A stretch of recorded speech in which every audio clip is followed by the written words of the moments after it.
You just paid $40 for a gym membership.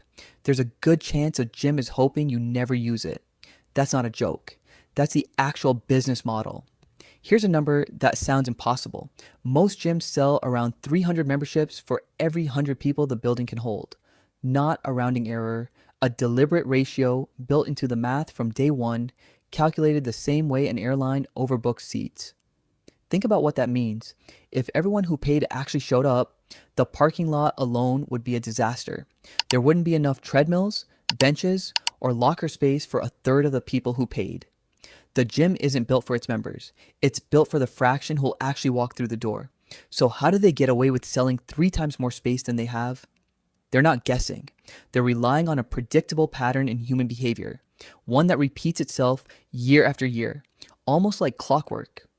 Researchers who studied gym attendance found something almost too clean to be real. The vast majority of people who sign up in January stop showing up by mid-February. Not because the gym got worse, because motivation was never designed to last that long. It spikes right when you sign the contract, fueled by that fresh start feeling, and fades fast, usually within 6 weeks. Gyms know this curve better than almost any other industry. So the pricing model gets built around it, not fitness. Some chains even plan their marketing spend around it, pouring most of their annual ad budget into the first 2 weeks of January, because that's when new signups reliably spike. Here's the part that actually keeps the lights on.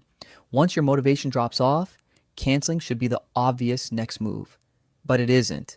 And that's not an accident. Behavioral economists have a name for what keeps you paying anyway. It's called the sunk cost trap, mixed with something even sneakier: pure guilt. You paid for January. You told yourself you'd go 3 times a week. By March, you haven't gone in 5 weeks. Canceling now would mean admitting the plan failed. So instead of walking into the gym and canceling in person, which most gyms still require, you just let the charge keep hitting your card quietly every single month.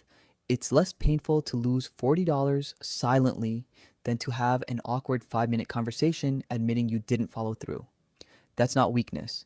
That's how the brain avoids discomfort, and gyms have built a system around exploiting that instinct. Gyms didn't stumble onto this. They built the cancellation process around it. Some require a written letter, mailed, not emailed. Some make you show up in person during oddly specific business hours, when most working people can't easily get there. Every extra friction point isn't bad customer service. It's revenue protection, engineered on purpose, tested and refined over years. There's an internal term some fitness chains have used for exactly this kind of member: the ghost. Someone who's still paying, still on the books, but functionally invisible. Never scans a key card, never touches a machine, just pays. And ghosts aren't a small side effect. For a lot of low-cost gym chains, ghosts are the actual profit engine. A $10 or $20 monthly plan barely covers the cost of an active member using equipment, staff, water, electricity. But a member who never shows up costs the gym almost nothing while still paying full price every month. The business doesn't just tolerate no-shows, it quietly needs them to stay profitable.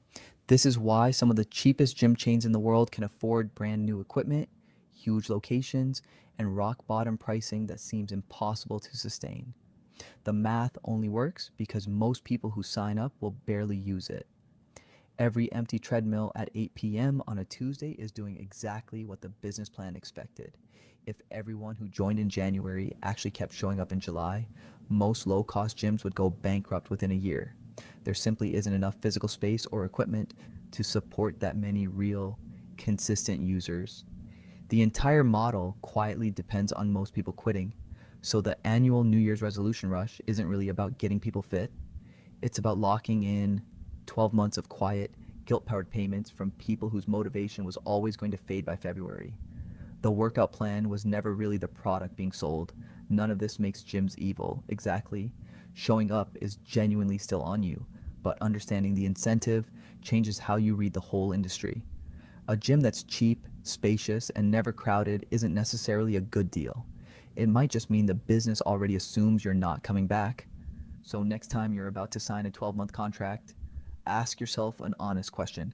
Are you buying access to a gym, or are you buying 12 months of feeling too guilty to cancel?